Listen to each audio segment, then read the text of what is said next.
All right, Mark, we are back for a few more questions for you. I would ask you if you're ready, but I already know the answer to that question. Not too many days I'm not ready, but I'm ready today. I'm all primed up. Here we are at Fountain Bowl having a great time. Let's do it. Let's do it. Okay, first question. Your favorite subject regarding timing. What are the difference in common problems, if any, for a bowler who plants the foot versus slide? So the only difference is where I measure. So when you slide, when your slide foot gets flat in front of your head, I want your swing parallel to the floor. With planters, if I wait till your foot's completely down, I think you pulled it down. So I usually I used Shannon Plowski, one of the best planters of all time, one of the greatest bowlers of all time. When her heel hits, that's where I measure her timing, and that's where her timing gets parallel. So for a person who plants, I measure timing a little bit earlier because when their foot comes down, it's tend to when they pull their swing down a little bit. When they slide, it's more of a free swing. People that plant tend to use a little bit more shoulder. So I measure a little slightly different with planters. I measure when their heel hits. On people who slide, I measure when their whole foot's in front of their head. Okay. That's a good answer. And any tips for people that plant versus slide on things to focus on or anything that just stand out? Yeah, you don't want to be too, I find that people that plant tend to have a very long last step, and it's kind of a lunge. And when you plant and you pull down with your shoulder, it can play a lot of havoc with your shoulders. Yeah. People who slide, their body stays a little bit quieter. So people plant, they're doing it, the approaches are completely different house to house. Some are slippery or some are sticky. I understand why people plant now because it makes the approaches all the same. But you have to be careful planting and pulling too hand with your shoulder. If you pull down with that shoulder, that'll get your hand to rotate in the wrong spot. You want to get that ball off, turn that ball, you add your rotation out past your toe. People that plant tend to turn it a little bit early, so I'd be worried about that. Make sure if you plant, you don't rotate your chest left if you're right-handed. Rotating your chest, that's not something I've had. Well, if you rotate your chest left, my thumb has to go down. That's true. If my chest stays at my break point, my thumb doesn't really move. As I take my head and my shoulder forward and my breastplate rotates left, my thumb has to go down. Yeah. There's how your body functions, and there's throwing a bowling ball. Yeah. The pros are the pros because their bodies function correctly as they happen to be throwing a bowling ball. The other way of looking at it, most bowlers, they bowl in spite of how their body functions, so they struggle with consistency, balance, and accuracy. Because they're fighting their body trying to throw a bowling ball, and they're doing their best they can. So the pros are just the most efficient. They're using their bodies correctly to do a sport over and over a lot of times. I feel like I could hear that line you said in my sleep sometimes. They just happen to be throwing a bowling ball in there. That dude this weekend made it look pretty good, didn't he? Oh my goodness! How about that? That was one hell of a start. All my buddies went, that was a hell of a start. I'm not sure anything else is going to be that exciting. I'm not sure how he's going to beat that the rest of his career. 300 a title match against EJ. The man. I mean, EJ's the man. There's no two questions about that. Oh man. EJ's just amazing. And that guy, was it Brandon Bonta? He put it on him. Very impressive. All you can just I'm claps just glad off he's to on the him. home team, not on a global. That was cool to be able to see. That was an impressive debut. 2 different balls. Oh, it was so many things were impressive. So obviously Wichita State still keeps churning out some pretty good bowlers. Shout out to Rick Steelsmith and Mr. Lewis over there. But what are they feeding those kids? I just think, somebody asked me that. Why? I thought because Wichita State is the #1 school. Basically, if you were a football player back in the day when Saban was a coach, that's like going to Alabama. You or want to Ohio State, I'm a Buckeye. There you go. Then you have your Michigan people, right? So I get it. Michigan, Clemson, Georgia. So that school, Wichita State, it fits in that perspective, and that's where it's rated. So I think a lot of guys come out of Wichita State bowl so well because when you go to Wichita State, there are no matches that are under pressure. Yeah. They are the team to beat. Everybody wants to beat them. They tend to show up with a lot of good teams. So obviously, if you're 1 or 2 every year, everybody has a bullseye on their back, and you learn to bowl out of pressure. Yeah. They bowl on TV. They bowl for a lot of titles. So I think they're thrown in the fire. And then, I was talking to my best friend Dave Hughes about today, the amount of stuff there, like he came out bowling a dual pattern. If he knew about that a week or 2 weeks in advance, your home bowling center probably laid out both patterns. Yeah. When I bowled on tour, we didn't have a graph, and if you ask hey, what's the condition? If you ask again, you're out. Our lane graph was let your ball be your guide. Or the easy way to do it, where's Holman and Roth playing? I think I'll play there because they tend to cash big checks. If there was hold, I played them like Roth. If they were swing, I played them like Holman, which is a stone cold fact. You're like, for a whole year. Just knew what My they second were year on tour, I'm like, I'm just going to line up off them. Whatever they do, I'm going to slide where they slide. I'm going to hit what they hit. They make the most money. They must be in the right place. Or they're getting And the now right info. they didn't have any bad weeks that I remember. They might think they did, but I never thought they did. But now there's so much information. Yeah. I mean, if you want to, like, you watch Beef and Barnsey, Yeah. and you pay the little extra money for the super chat. You ask two of the best bowlers in the world, how do you do your shoes here, here, and here? They're giving you like unbelievable answers. What Dave and I were talking about today was, I didn't have access to Mark Roth, and if you did, he would just tell you to, pound sand. Yeah. Mark wasn't giving no information away. No, he's trying to make money. So the information available today is way greater. You still have to go out and perform. Yeah. So he did both. He got prepared. Obviously, he figured something out, being the only righty on the show for 3 games. Worked out pretty good. And then he kept his calm against the best player in the world. And on the biggest stage. all you can do is like, congratulations, dude. That was one hell of a start. I'm glad we got to witness it. I think it's great for the sport and the young guys coming up. I'm sure it builds their confidence as well. I'm sure EJ was, I texted EJ earlier that day just to congratulate He left him. 3 10 pins. He shot 238. People act like EJ bowl bad. 2 flat 10s and a ring and 10. He catches the ring and 10, it's 258. It's another match. Yeah, a pretty EJ good did game. his job. I'm pretty sure EJ goes, you give me 238 every time I lead, and I'll sit here and let you bowl. Oh, it's sorry, you have 87 in the 5th. Give me the check. Yeah. You are shut out in the 5th. Already. 238 for the title is going to win a lot of tournaments. Yeah. And I'd imagine EJ's going to get there a few more times. Yeah, it's too Yeah. bad bowling like first place wasn't $5 million. Because if I'm that Brandon kid, $5 million and all that, like, that's it. Mic drop, boys. Career was, You're really not that good. I got to go home. I bowled once, shot 300 for the title. My first tournament I win, I got to go. I'm going to take do up a golf. couple commercials, get some sponsors, call it a day. I'm going to go hang out with Mookie and play baseball now. I'm going to try something new. That's What a hilarious. start, man. Well, shout What a out start. to Brandon. That was Unbelievable. An Brandon, feat, man. I never met you.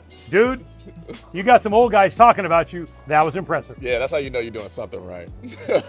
Okay, next question. So first off, they give you a compliment. These conversations are great and awesome. I learned so much. I'm curious about what did you think about your approach, or as you were on your approach, what were you thinking about during your approach?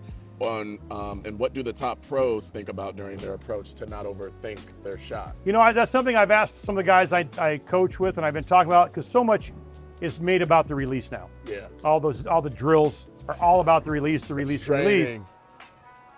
But as a guy who bowled for a living, and I was never the best bowler in the world, never had a Brandon Bonta day ever. Never had that. I don't think anybody has. I never thought about my hand a shot in my life. That's crazy to hear, Maybe man. because the guys I hung out with, the Husteds and the guys that are really good, or then the guys I coached, Tommy and Chris and Bill and Fagan and Mika, all had great releases. What age did you start bowling, though? 15. So do you think because we started at such early ages, that's something that plays a factor in you not thinking about it as much? Because I think the people that are just starting out, when you search online, That's all that's out that's there. one of the things that people are all talking about. Because the balls didn't hook as much. There was Mark Roth. Yeah. And then the tricky part with Mark Roth was there was only one TV set in every bowling alley. There wasn't a TV screen everywhere. Yeah. So when Mark was on TV on Saturdays, we were usually bowling Orange County Junior Travel, and it was a little TV that very rarely worked very well. Yeah. You got to hold the rabbit ears. Look up rabbit ears for all you young people. And so the TV sucked. Yeah. So Mark was only on for a game, and you had to bowl, so you saw 6, 7 shots, and all you knew was his thumb tore, and he ripped the cover off it, but we didn't know anything else because We didn't know how he- there was no YouTube, there was no phone, there was no VCR. Yeah. I'm that old. Like, how did he do that? So the thing that was probably the focus on more than anything else when I learned how to bowl, accuracy, accuracy, accuracy, Just hit the accuracy. mark. Now, the guys I know that bowl for a living, and some of the guys I coach, if you ask them what they're trying to do, stay in balance and get it online. Yeah. I think the most common refrain I hit is get it online. So when I bowled, I saw everything in a funnel. My target was very white and everything around was kind of black when I bowled good. When I bowled bad, it was just all white. The better I bowled, it got narrower and narrower. Yeah. All I tried to do was just get it online. Yeah. My hand, I never was in balance with good timing. My legs underneath me and my hand failed. I never threw a shot like, Yeah. oh, my hand just didn't do its job. My hand was ready to go. Yeah. It's when your hand does your job and how much does it do. Your hand's responsible for about that much of the release. It's about like a quarter of a second, right? From from your arch to about 3 inches in front of your toe. Yeah. It's only responsible for this. Yeah. So to me, that's how much thought it should get. Yeah. But it gets all the thought. So as you a think pro, that when I bowled, psychologically it's I was because so of that? tall, I thought about keep my shoulders up Yeah. and just get it online. True that. If my shoulders were good, that made my balance good. If my balance was good, I could kind of throw it where I wanted. If my balance was bad, it kind of went where it wanted. You know, it's interesting because I've been in this space for a few months, not being able to bowl as much. So I have to keep thinking about all these things that you're talking about. So this is a good question for me too. One of the things that I catch myself, especially when I just hop in league and I haven't been practicing, is obviously I'm trying to figure things out up there on the approach. And one of the first things that I come to now is, one, I want to stay up tall, but two, I'm trying to make sure that I'm actually on balance, like you said. And there's not really much room for you to think about much else any fucking way. I've always thought, when I bowl my best, I thought about one thing physically, and I thought about where I wanted to go. Yeah. If I had any more than that in my head, keep my shoulders up, have a good foot, it's too much. Yeah, and that's Find that one thing, as Chris Barnes says, we all have a cross to bear. For me, it was my shoulders tipping early because I was so tall. Then my feet would get quick, and then I'd stand up, come around it. I could always get it online because I was pretty athletic, and I left a lot of flat 10s and 2 pins for the money because I was never going to throw it slow. Yeah. I'm hyper, especially back then. I was super intense. So that was my thing. So for me, it was always when my balance was good, my release was consistent. Now, maybe I had a pretty good release for my era, but I never really thought about trying to hit it. Yeah. I mean, maybe because I worked on it so hard and it became part of my game, that my release was consistent.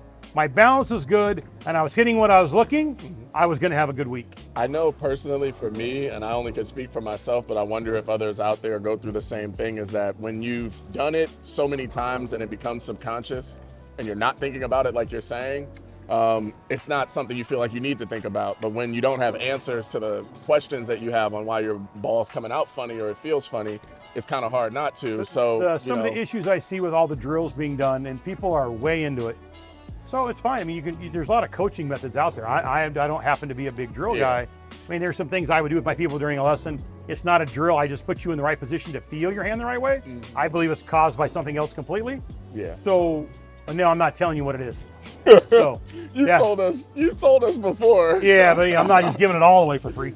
But it's all stuff that happens before. What happens is they do these drills, and when they go their approach, there are 2 or 3 things that need to happen early to make all that work. Absolutely. But if those 2 or 3 things they don't happen, that ain't going to fix it. Yeah. So that's kind of how I see it. I'm not, I'm changing 2026. I'm going to be a nice guy for a change. 65, it's time for me to be nice. So that's not the method I use to improve my students.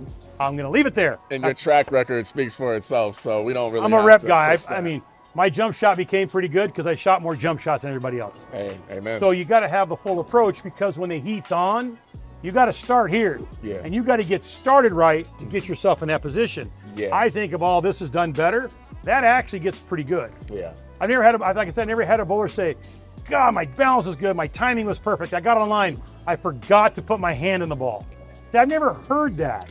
Yeah. Or I'm still, now, all full disclosure, in the last 6 months to a year, I get at least 2 to 3 a week. Hey, Rich, how you bowling? I'm down to 160. Yeah. Rich, I've given you lessons. You're 205, 210 minimum. What happened? I went down their YouTube drill hole. I started doing all the drills. I'm not sure how to throw it. Now, people know that I'm not. You forget how to bowl altogether. People know that I'm not a big drill guy. Yeah. So I'm sure if you were 160 and now you were 220, think about quitting your job and going teeing up with Brandon Bonta and EJ Tackett for a living, I'd be hearing about it. So far, I haven't met that guy that's gone from 160 to 220 from doing all the drills. Yeah. Maybe they're out there. I'm sure if you're watching this, I'll get the emails. But I'm not seeing it personally. Yeah. That's all I'm saying. I hear you. I'm not saying it's wrong. I'm just saying be careful of focusing on this too much when there are a lot of parts of your game that need to be correct to make this effective. Yeah, for it to even matter. If you're not in that timing spot, it's all pretty tricky. Yeah, and that's what it ends up resulting to. I think I get frustrated in not being able to tell where my timing's off.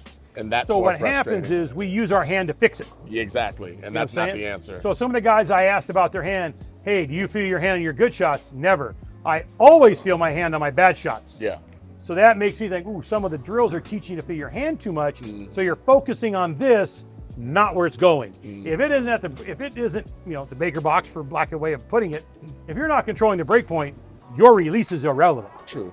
If you're hitting 12 at the break point or 3 at the break point, very rarely you're going to get away with it. You did, yeah. So the fact that EJ Tackett's release is unbelievably good, he's hitting a 1 or 2 inch margin every time. So then that release becomes, oh my God, look how good his release is. And I'm like, oh my God, look how good his speed control, his rev rate, and his accuracy are.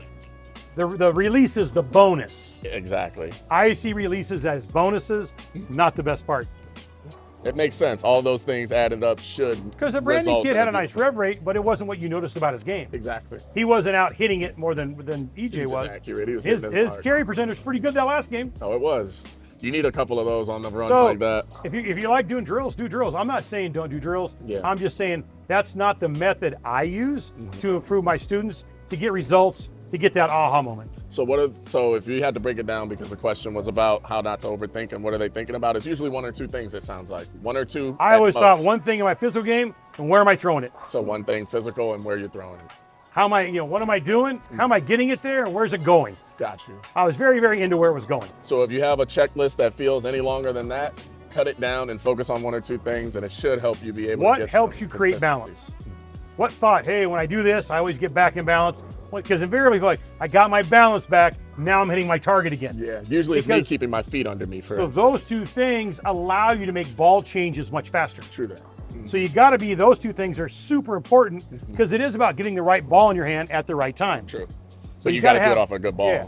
Or you're just going to keep guessing balls to one that creates some room for you, but that's a hard way to do it. And you don't want to get in the habit of just trying different things and then you throw a good ball finally, and it doesn't matter what ball you're with, you just finally threw a good ball. Invariably, when you throw it really good, they tend to all work. Exactly. It doesn't really matter at that point. Great game, isn't it? Oh, I love it. I just love it. There are so many variables. I love it. Every day's new. Every day and every shot. So, okay, we got a couple more for you. And this is one that I think we might be able to demonstrate a little bit. After a while, I am now able to cup the bowling ball. Not sure how important cupping actually really is, but I feel like I can't generate revs like the other guys. My friend observed me and said my hand stayed cupped when I released the ball. I said it should collapse. Is he right? That sounds... So you're talking about me. I actually bent my elbow when I bowled. So the elbow, to me, it's more about... Equivalent? So if you're on your camera here. So what happens is cupping your wrist by itself, only one guy was ever good at that. That was Mark Roth. His arm was dead straight and he cupped his wrist. And what did Mark do? He threw more of a spinner than a 3/4 roll. Mark got around it. He controlled the lane better than anybody I've ever seen. But Mark Roth did not throw it into a rim because his arm was dead straight and he cupped it. So when you get here, what the best players do on their downswing, they tend to bend their elbow a little and that loads their wrist. I'm not sure cupping your wrist is the answer. What you're talking about is loading your wrist. Gotcha. Now the ball, so I get here, my elbow bends, it loads it on here, and as I go to throw it, they kind of push their elbow, and that kind of does that. So that's where they're getting this yo-yo idea. I'm not a big believer in that. From. I'm more like that. So my it's elbow's the cupping into the straight. Right, so you're over here. So it goes from... People tend to get it here, and they get super cupped, and they bend it way up here, and then it loses it down, they lose all the power. You look at them here, they get here. When it gets about right there, this loads. That little elbow bend puts the ball, it loads your wrist. And you get here, now pop your elbow. There you go. Yeah. So your elbow, trying to do it with just your wrist is really hard. A lot, If you do it just your wrist, it invariably leads to go on the outside. My elbow goes here. See that elbow bending? Loads my wrist. I didn't bend my wrist. My elbow bent my wrist. So now it just comes off. I did that pretty good without thinking about it. And that's what the idea of a yo-yo to other people is, but it's not exactly what they're thinking. I have a hard time putting the string on my finger, so I don't do too many yo-yos. I never think about the yo-yo. It's not really all I thought about was the ball was in my palm. I got here, I felt my elbow load my hand when I thought about it, and I just rolled it as hard as I could off my hand.